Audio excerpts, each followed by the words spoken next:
Saúdo a todos nesta manhã ensolarada de céu azul, onde nós novamente retornamos a este, entre aspas, campo de batalha, o combate de Venda Grande.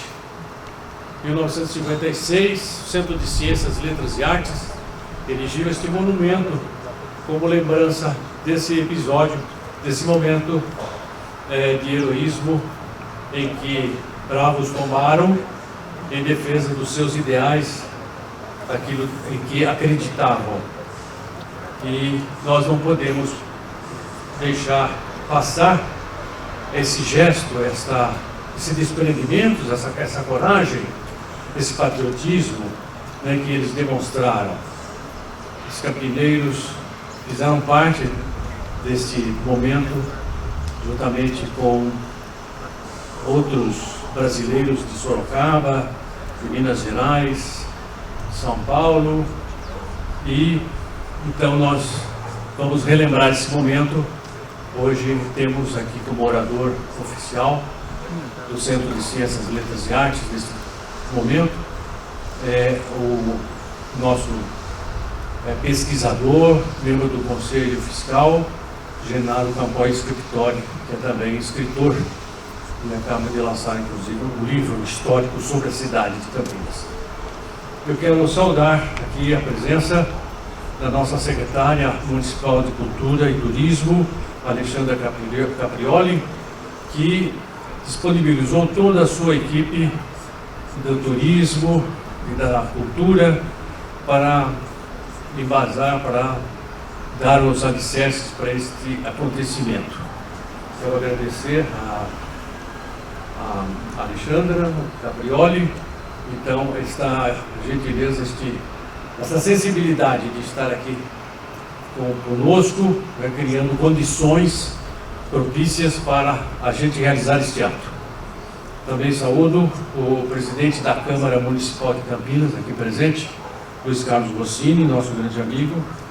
Também membros da Academia Campinense de Letras, Agostinho Toffoli Tavolaro, que também é membro do nosso Conselho Deliberativo, do Centro de Ciências, Letras e Artes, professor Duílio Batistoni Filho, o embaixador Geraldo Musi e o escritor Bruno Volpato, professor, contador, inclusive, de histórias. Né? Muito bem. Também eu agradeço a presença do Coronel Campos, que é professor de História, assim como também o Coronel Everton, da Escola Preparatória de Cadetes do Exército. Estão aqui na representação da escola, né, e também do comandante, né, atual da SpaceX. Saúdo também e agradeço o Coronel Augusto, comandante do Comando do Policiamento do Interior 2, que é sensível a este evento, né, disponibilizou a gloriosa banda regimental do CPI 2 para a execução de dobrados e do hino nacional, que nós cantaremos em alguns momentos. Né? Também quero aqui registrar a presença do Coronel Fábio, da Academia Campinense de Letras e Artes das Forças Armadas, representando aqui o coronel, ou comandante, capitão de mar e guerra, Ronald Santiago, que está em viagem para Mato Grosso e nos mandou a sua representação, o Coronel Fábio. E também quero agradecer o presidente dos Patrulheiros de Campinas pela disponibilidade dos nossos pavilhões nacional, estadual e municipal, aqui junto ao monumento. E também ao senhor Carlos Custódio e a pedagoga Daniele Montagnoli, que está junto com os seus estudantes, né, os seus alunos, os patrulheiros de Campinas. Agradeço também, embora ausente, ao nosso querido Augusto Scorza, que é do Rotary Club, né, que também supervisiona, né, as atividades dos patrulheiros de Campinas. Hoje ele não pode estar aqui presente, né. Enfim, eu espero não ter esquecido ninguém. Agradeço a todos que estão presentes, aos membros da banda regimental, né, que estão orientando o nosso momento aqui. E para iniciar, eu quero registrar aqui também a presença do orador e do nosso primeiro secretário, o Giovanni Galvão. Aos demais presentes, né? O Giovanni Galvão. Os demais presentes, então, sintam-se mencionados, por acaso eu esqueci. Aos moradores aqui desta Jardim dos Amarais, nosso bom dia, nosso muito obrigado aí por, vamos dizer assim, estar apoiando a nossa homenagem aqui neste momento hoje. Bem, eu quero então iniciar com a execução do hino nacional, depois teremos a palavra de abertura da nossa secretária municipal de Cultura e Turismo.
De homenagem, graças à dedicação das pessoas que sempre nos provocam a reconhecer a história onde Campinas está inserida.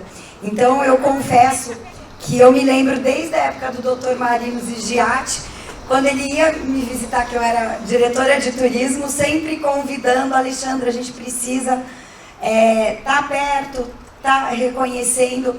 E eu quero agradecer aí ao seu Alcides e a toda a academia, Câmara Municipal através do Rossini, Polícia Militar e o apoio, porque eu acho que a gente é uma cidade de futuro, mas a gente nunca pode pensar no futuro sem reconhecer as lutas e as batalhas do passado, e é por isso que a gente quer estar sempre perto, sempre participando, para reconhecer esses momentos e dar a justa homenagem. Obrigado por nos permitir fazer parte desse momento com a nossa equipe e dentro das nossas possibilidades. Então, obrigado, seu Alcides, e a todos que vieram prestigiar esse momento. Muito obrigada. Muito bem.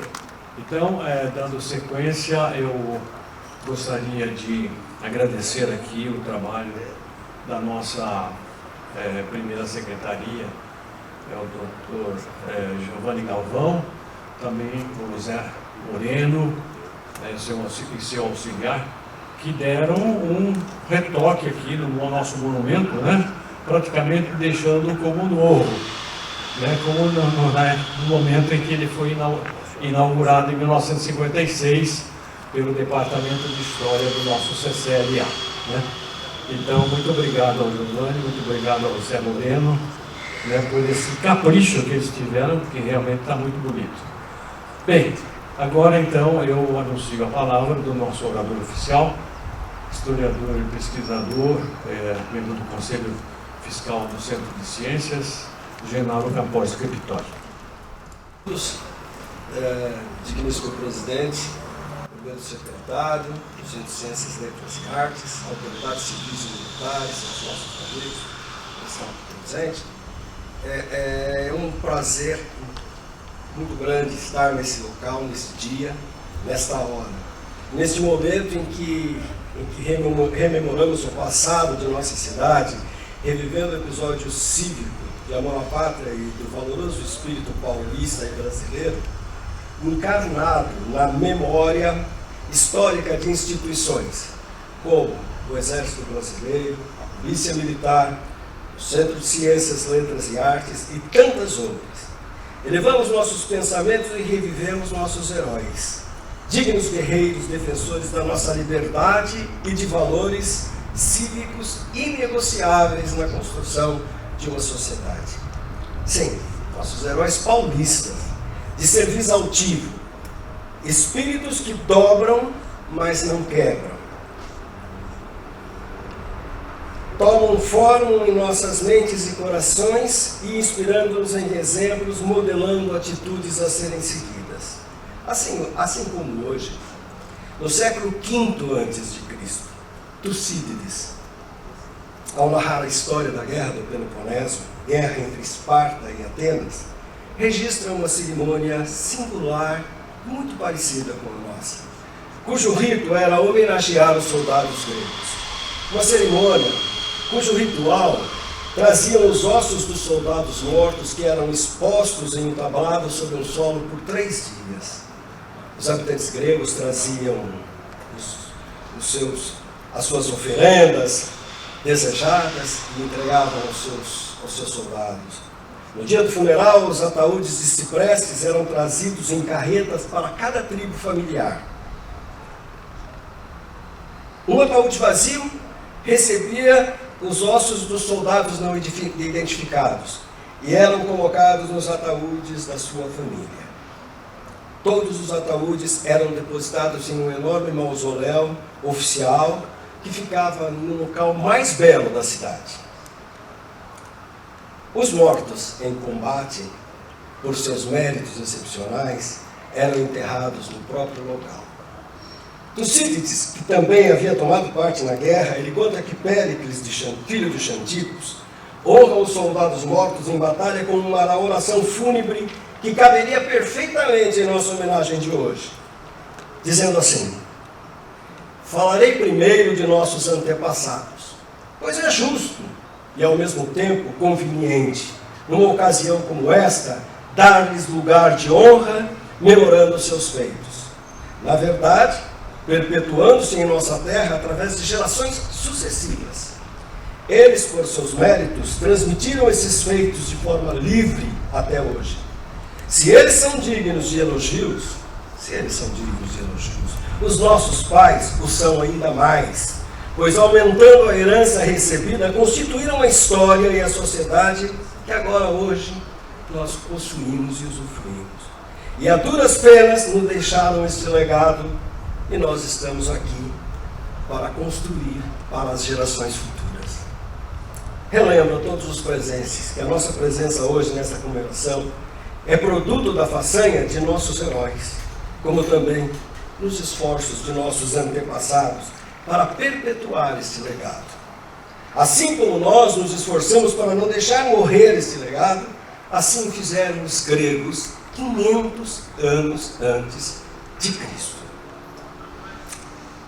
Daí, desta fala de Péricles, eu retiro umas palavras que ele colocou no discurso e que eu acho que cabe perfeitamente no dia de hoje. Contemplo diariamente a grandeza da minha cidade. Por ela apaixonado, inspirado, reflito que toda esta sociedade foi erguida pela conquista de homens de coragem, cônscios de seu dever, impelidos na hora do combate por um sentimento de honra, exatamente como aconteceu aqui na Batalha da Venda Grande. O combate da Venda Grande é precioso para a nossa cidade e para a nossa história. Devemos contá-la sempre que possível para nossos filhos e netos. Uma das batalhas da Revolta Liberal de 1842 deve ser relembrada sempre como uma intentona capitaneada por um conselho de sociedade de patriarcas invisíveis.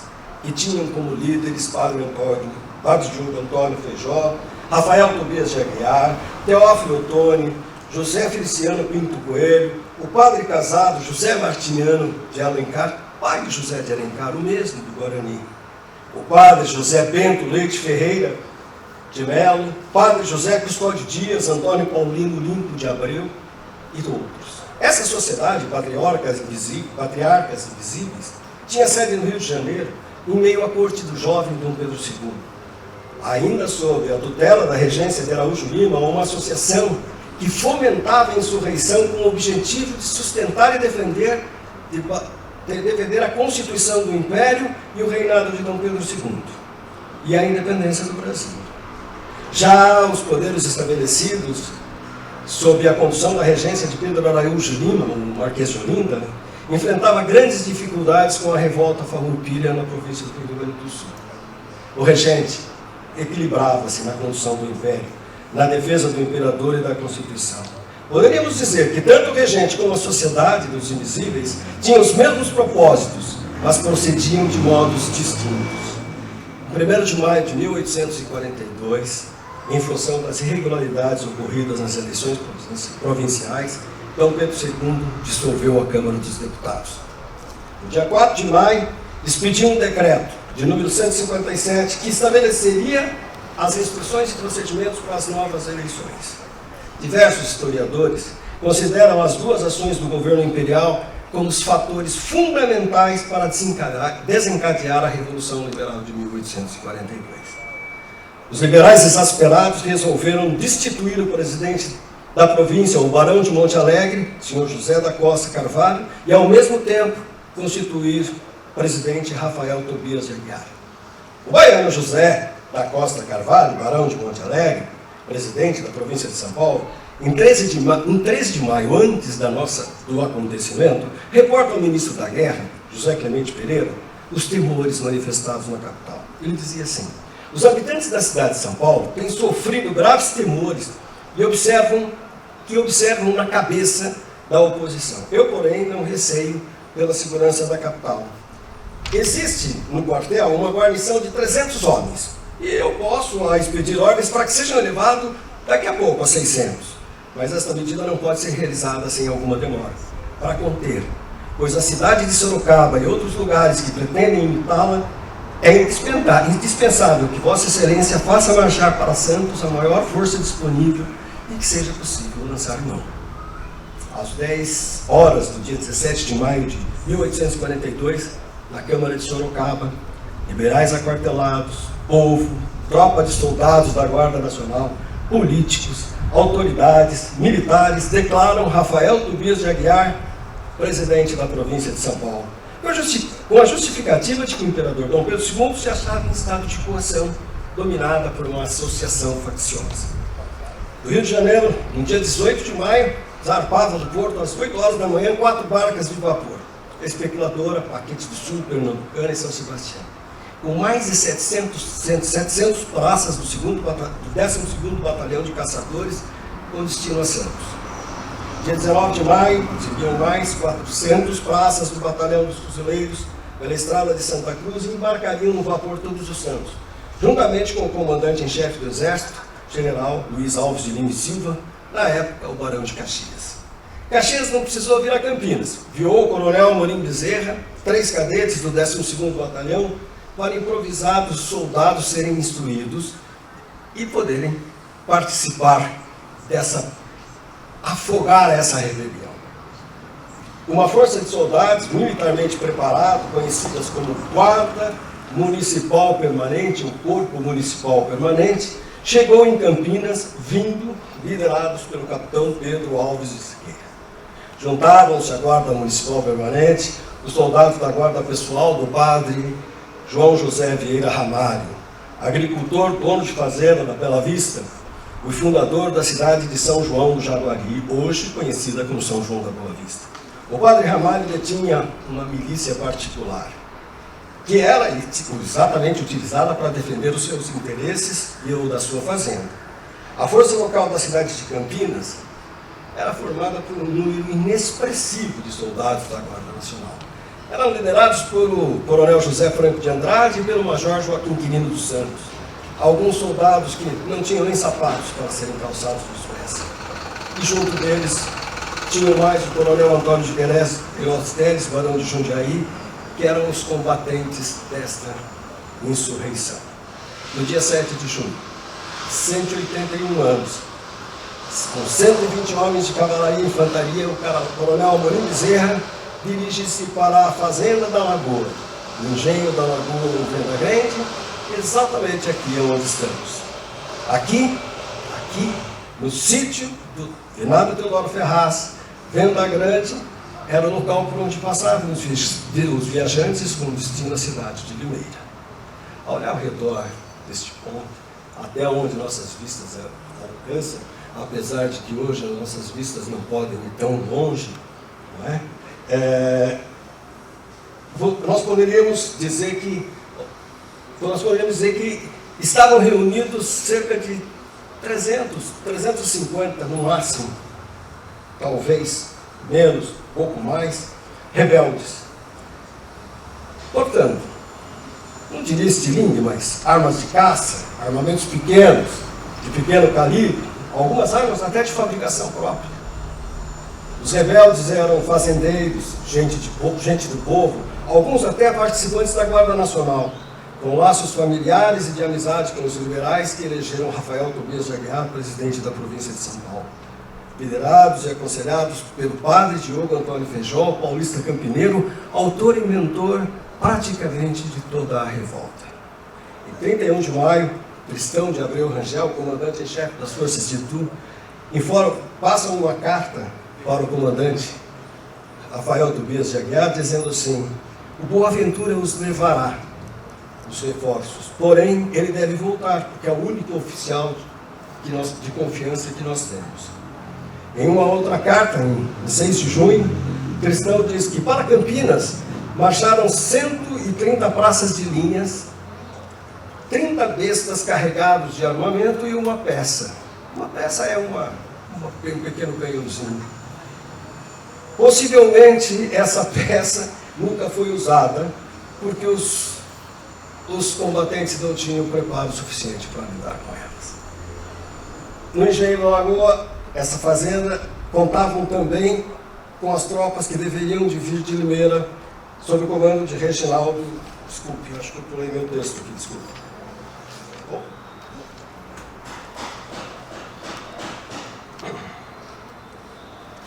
Desculpe.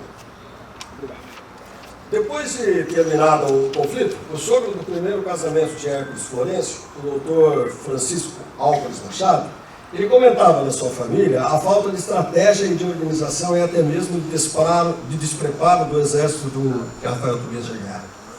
O comando desse exército estava aos cuidados do major Francisco Campeão de Barros França, e ele dizia que o major Galvão não se dera conta que a concentração dos seus homens na defesa da estrada da Serra de Santos seria o escudo inexpugnável e necessário para tornar quase impossível o acesso dos homens de Caxias em direção à capital e interior da província. Claro que para conseguir êxito na defesa da estrada de Santos, que foi construída com muita dificuldade, inclusive, por Rafael Tobias de Aguiar, era inevitável um certo segredo dos revoltosos, o que não aconteceu.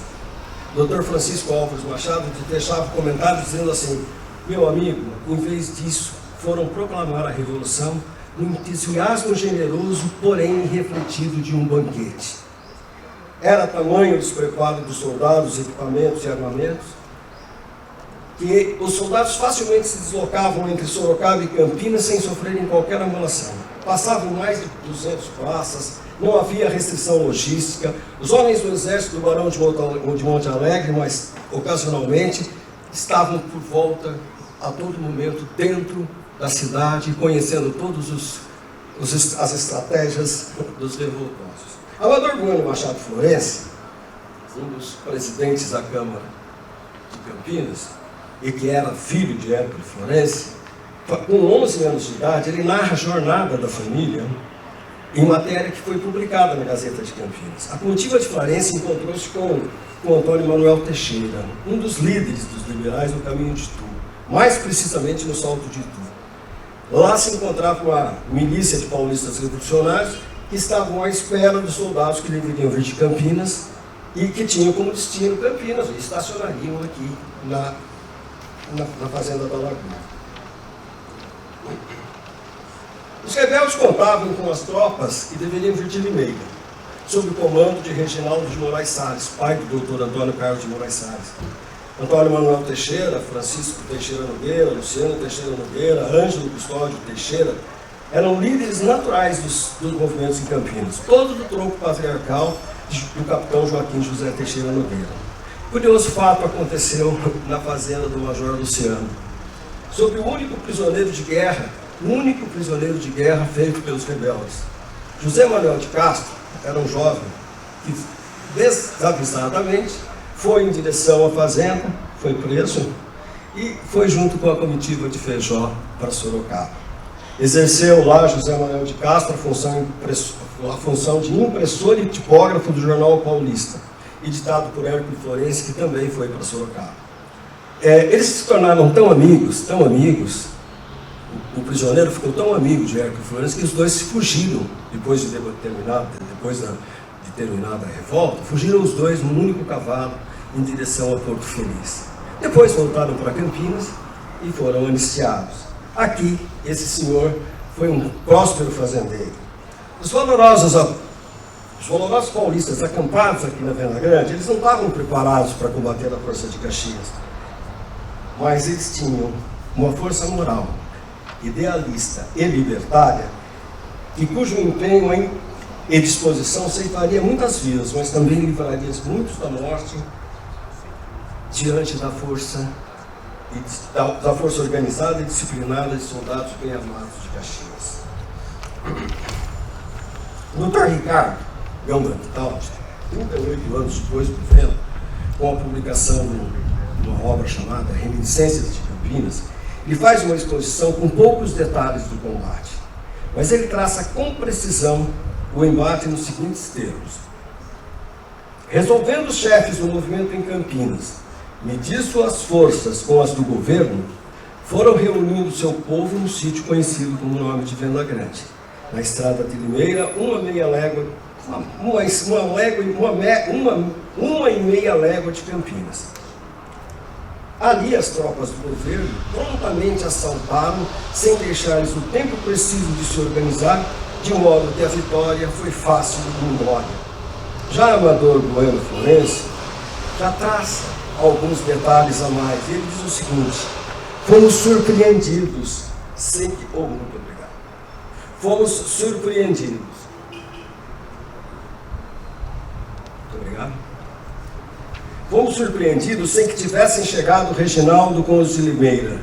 Esperávamos descansados e alguns mesmo com um profundo sono, no velho sobrado e dependências, quando assomou do alto do pasto à nossa frente a cavalaria inimiga, contra a qual logo pudemos apontar as duas pecinhas de difícil manobra nos carretões de arrastar madeira. Vamos imaginar, imaginem chegando, né, os rebeldes, eles estavam dormindo, sono solto, descansando, e de repente eles têm que se mobilizar para receber os rebeldes. A estratégia foi combater o exército rebelde atirando com aquelas armas de caça, com aquelas armas improvisadas. Mal sabíamos que eles só chamavam para aquele ponto nossa atenção, imaginando que eles estão chegando, aqui estava a lagoa, desse lado, naquele alto, você imaginando, eles diziam que só chamavam para aquele ponto a nossa atenção, fingindo cair. O que queriam era atacar pelo flanco, todo em capoeira, até a nossa retaguarda, os periquitos de Bezerra. E de fato, quando demos por eles, já pelo relampear das baionetas, pelas cerradas descargas sobre o grupo dos nossos poucos, que puderam tomar as armas em desordem e rodear bravamente as duas pecinhas. Deu certo a estratégia do coronel Bezerra, que tinha no comando da cavalaria da Guarda Municipal o capitão Pedro Alves Siqueira. cujos soldados, eles eram chamados de periquitos por causa dos uniformes verdes, dos capes, calças e blusas verdes. Cercados os rebeldes, houve debandada geral e ficaram cerca de 60 homens. O Amador Bueno Florense reproduz vários diálogos em sua narrativa. Porém, o que ele diz que é muito importante que nós possamos ter em mente é que as armas eram tão frágeis, mas tão frágeis, que não suportavam 50 metros, 100 metros, enquanto os periquitos estavam armados com caçadores, os caçadores fuzileiros, com armas que alcançavam cerca de 400 passos, 260 metros. Então eles não precisavam nem chegar perto para poder sufocar a rebelião. Nesse bate, as forças imperiais só perderam 2 homens feridos de morte, um guarda municipal, um guarda nacional e um guarda da milícia do Padre Ramalho, enquanto pelo lado dos paulistas liberais morreram entre 19 ou 20 combatentes. Interessante que um dos nossos líderes, um que morreu, se chamava Antônio Joaquim Viana, ele foi atingido ao cair no chão, ao estar inerte, né? Pensaram que ele estava morto, mas ele foi levado para a cadeia velha. E na cadeia velha, ele se encontrou com Joaquim Manso, Antônio Patrício Manso, desculpa, que não só cuidou dos ferimentos, porque ele era médico, mas como foi testamentário do próprio Joaquim Viana. O Benedito Otávio, um dos nossos historiadores, em 1907, ele narra o seguinte, esse encontro dos dois na cadeia. Ainda assim, Patrício Manso não deixou de tomar parte na rebelião de 1842, que levantou São Paulo e Minas. Vencidos os liberais, foi preso, de nada lhe valendo o título de médico do Paço, que exibiu. Aí na cadeia velha, encontrou-se com Antônio Joaquim Viana, seu amigo, aprisionado e ferido em Venda Grande. Patrício Manso assinou o testamento de Viana moribundo e lhe assistiu à morte, guardando como relíquias o lençol e o colchão ensanguentados do valente rebelde. O número de mortos do combate de Venda Grande nunca foi realmente desvendado. No relatório, o soldado Barão de Caxias ficou com a contagem de 17 mortos. Historiadores e cronistas falam em 19, 20 combatentes mortos. Amador Bueno, em sua crônica, 40 anos depois do evento, relaciona alguns mortos. Boaventura do Amaral Soares de Camargo, Antônio Joaquim Viana, neguei um apelido de um primo de Joaquim Bonifácio do Amaral Sete Queros, o Visconde de Indaiatuba, João Evangelista Monteiro, um primo de Juca Salles, um tal de João Francisco, talvez seja João Sapateiro, nome que Amador Bueno acha que era de um oficial que trabalhava com Antônio Ferreira Cesarino, um camarada de Bittencourt. 6. Da Força Imperial, somente soldado do Padre Ramalho faleceu. Quanto aos feridos, o Amador Bueno Florense relata uma série deles. Para relembrar esses valentes combatentes, eu vou fazer uma singular chamada de seus nomes, que compilei as menções das publicações feitas do Dr. Antônio Carlos de Moraes Salles, Amador Bueno Machado Florense e João Batista de Moraes. E, para tanto, eu peço à distinta audiência a participação, respondendo com uma resposta de alto som, de presente, para homenagear e reviver esses nossos heróis nessa celebração, assim como fizeram os gregos 500 anos antes de Cristo. Suspensão por chamada. Manuel Fernandes Palhares. Presente. Felipe de César Cerqueira. Presente. Luciano Teixeira Nogueira. Presente. Manuel Silvestre Cacunha Martins. Presente. Francisco Marcelino de Moraes. Presente. José Inácio Teixeira. Presente. Pedro Aranha Teixeira. Presente. Casemiro de Lima. Presente. José Inácio de Camargo. Presente. Francisco Borges da Cunha. Presente. José Maria do Nascimento. Presente. Emílio Carpinteiro. Presente. Joaquim Custódio de Lima. Presente. Francisco de Barros Leite. Presente. João Dias Aranha. Presente. Luiz Dias Aranha. Presente. Francisco Dias Aranha. Presente. Malaquias, José Pedro, Cândido Pompeu, Floriano de Lima, Rodrigo César de Cerqueira, Francisco Teixeira Nogueira, Francisco de Assis Pulpo, Antônio de Cerqueira, Antônio Joaquim Viana, Francisco Luiz das Chagas, Manuel Joaquim Ferraz, Joaquim Pinto de Camargo, João Evangelista Monteiro, Joaquim Encarnação, Ângelo Custódio Teixeira Nogueira, Bento Martins, João Sapateiro, Antônio Custódio de Moraes, Fidêncio Bueno de Camargo, Antônio Alfaiate, Joaquim Cardoso, José Xavier Leite,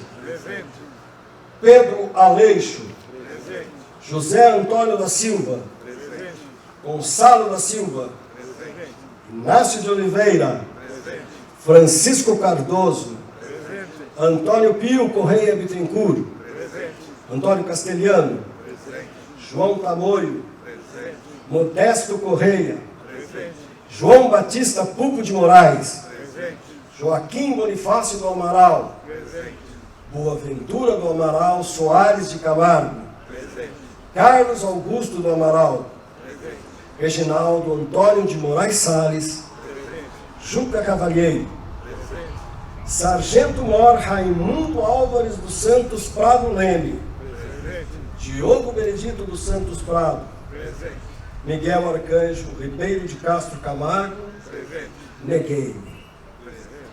Para encerrar essa fala, mais parecida com uma oração fúnebre do que um discurso, cito o príncipe dos poetas, o campineiro Guilherme de Almeida, emprestando dele as linhas do poema Oração ante a Última Trincheira, uma homenagem à Revolução de 1932 e que serve perfeitamente para homenagear os nomes desses distintos campineiros, paulistas e brasileiros. A síntese do poema. Agora é o silêncio. É o silêncio que faz a última chamada. É o silêncio que responde presente. Depois, será a grande asa tutelar de São Paulo, asa que é dia, que é noite, é sangue, estrela e mapa, descendo petrificada sobre um sono que é vigília. E aqui ficareis, heróis mártires, plantados firmes para sempre, nesse santificado torrão de chão paulista. Para receber-vos, feriu-se ele da máxima entre as únicas feridas da terra, que nunca se cicatrizam, porque delas uma imensa coisa emerge e se impõe que as eterniza. Só para o alicerce, a lavra, a sepultura e a trincheira que se tem direito de ferir a terra. Muito obrigado.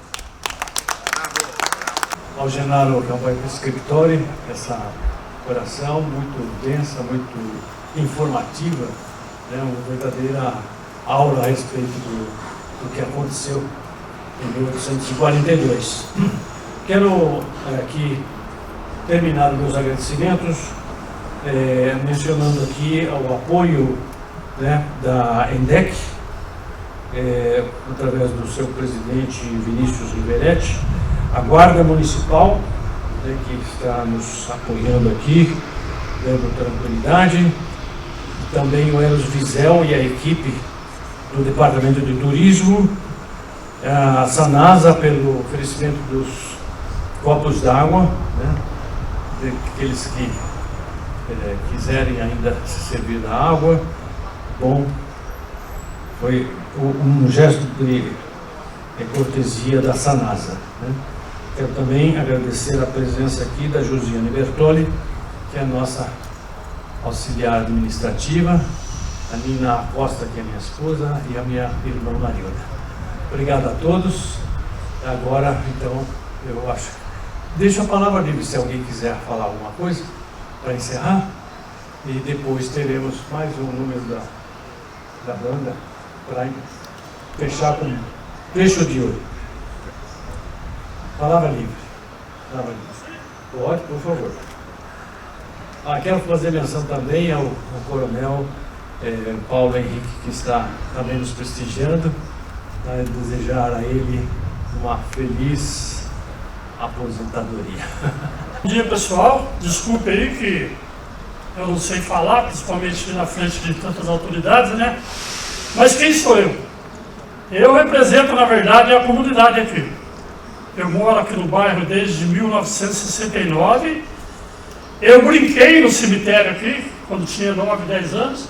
Aqui era o cemitério. Nunca consegui ver fotos, acho que nem existe, mas eram túmulos bonitos. Foram feitos com muito capricho. Não eram lápides, não. Túmulos mesmo, com imagem de santos. Um belo dia veio as máquinas e derrubou tudo. A lagoa ficava ali atrás daquele barracão. Ainda existe a barragem da lagoa. Por que a lagoa foi destruída? Porque quando construiu a Costa Silva, os dejetos, né, começaram a descer pelo córrego. O córrego ainda existe ali. Aí poluiu a lagoa. Aí por bem abriram a barragem e a lagoa foi destruída. Acharam-se armas. Aí eu tenho notícia que foi encontrada uma espada e uma garrucha artesanal, quando esvaziou a lagoa.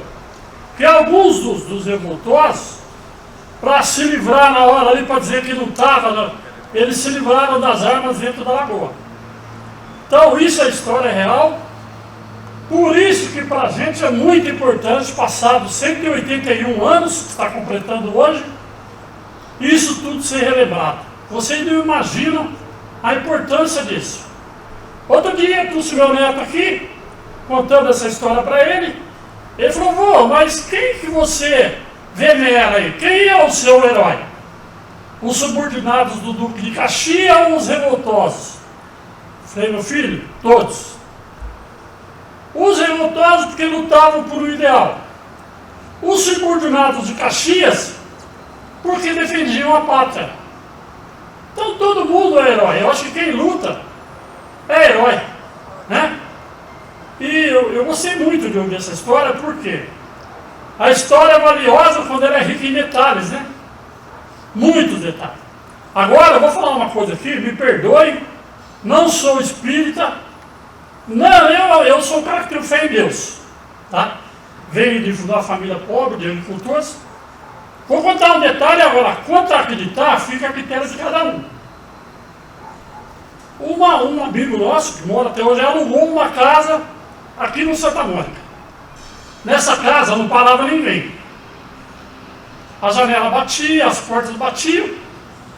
O dono da casa foi consultar o médium Geraldo, ali de Itapiratiba. O médium nem conhecia Santa Mônica. O médium falou: ó, vejo soldados, vejo pessoas com armas na mão. Esses espíritos ainda não conseguiram a libertação. Estou parecendo um pastor programa que não tem nada a ver, hein? Pelo amor de Deus. Construiu-se uma capela, sem ninguém conhecer essa história, que não é a nossa capela do bairro, uma capelinha. Foi onde obteve-se a paz naquele local. Agora, quanto acreditar nessa história, fica a critério de cada um. Mas faz parte da história. Entendeu? Faz parte da história. E mais uma vez, desculpa estar sendo demorado aqui, mas é muito importante. Eu estou até emocionado. Quando você citou o nome das pessoas, isso tem uma importância muito grande para a gente, né? Já foi até objeto de uma série da Globo, né? O Combate da Venda Grande. Teve uma minissérie na Globo sobre isso, mas não é tão rico em detalhe, né? Até onde eu sei, também Duque de Caxias não participou do combate, porque a batalha terminou antes, mas ele já estava em Jundiaí. Aí mandaram o recado para ele que não precisava vir. Mas então, ó, mais uma vez eu vim aqui falar porque eu queria agradecer a vocês. Tá? Não vamos deixar essa história morrer. 181 anos se passaram e a gente tem que passar para os nossos filhos, para os nossos netos, os moradores que estão aqui me vendo. Muita gente passa aqui e não sabe o que é isso. Mas existe o respeito. Vocês podem ver que não tem pichações, espero que continue assim, né? Para essa história se manter viva. Obrigado aí pela atenção. Parabéns. Bem, provocado aqui pelo seu Darcy, eu resolvi falar uma palavrinha que é importante. Primeiro, saudar na pessoa do Alcides Acosta, a Academia, o Centro de Ciências, Letras e Artes de Campinas, do Agostinho, na pessoa do Agostinho Tavolaro, o Centro Academia Campinense de Letras, na pessoa do Coronel Fábio, a Academia de Ciências, Letras e Artes das Forças Armadas, Polícia Militar, Guarda Municipal, nossa secretária Alexandra Caprioli. Só para dizer, na segunda-feira nós aprovamos um projeto que institui o Memorial da Câmara Municipal de Campinas. Assim que eu assumi a presidência da Câmara, eu fiquei impressionado com o acervo de documentos, fotos, objetos que a Câmara guarda. Eu acho que é um desserviço para a sociedade deixar aquilo nas prateleiras. Então a ideia de transformar aquilo num memorial é para o uso da tecnologia, inclusive permitir que as pessoas da cidade possam acessar a história da cidade. Certamente muitos desses nomes, que hoje são nomes de rua, o evento da Batalha da Venda Grande deve ter documentos ali na Câmara. A gente quer disponibilizar tanto para as entidades, para o Centro de Memórias da Unicamp, para que possa ser pesquisada. O professor Genaro, sempre com uma riqueza de detalhes, como foi lembrado, retrata a batalha como a gente sentado aqui, como se a gente estivesse diante de um campo vendo os acontecimentos. E a história continua aqui na fala do seu Darcy. Muito legal, parabéns, e a Câmara apoia e cumprimenta mais uma vez a Academia por essa iniciativa. Obrigado.